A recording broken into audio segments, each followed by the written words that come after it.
শুনুন, মহান আল্লাহ বলেন, অনাহশুরুহুম ইয়াউমাল কিয়ামাহ আলা ওয়াজুহিহিম, বিচারের কাঠগড়াতে আমি অপরাধীদের উল্টা করে একত্রিত করব। পা থাকবে উপরের দিকে, মাথা থাকবে নিচের দিকে।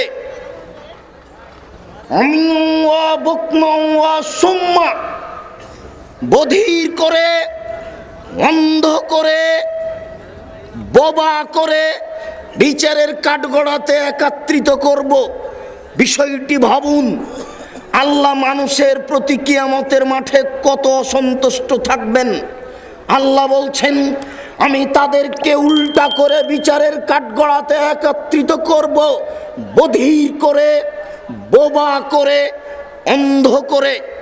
চোখে দেখবে না, কানে শুনবে না,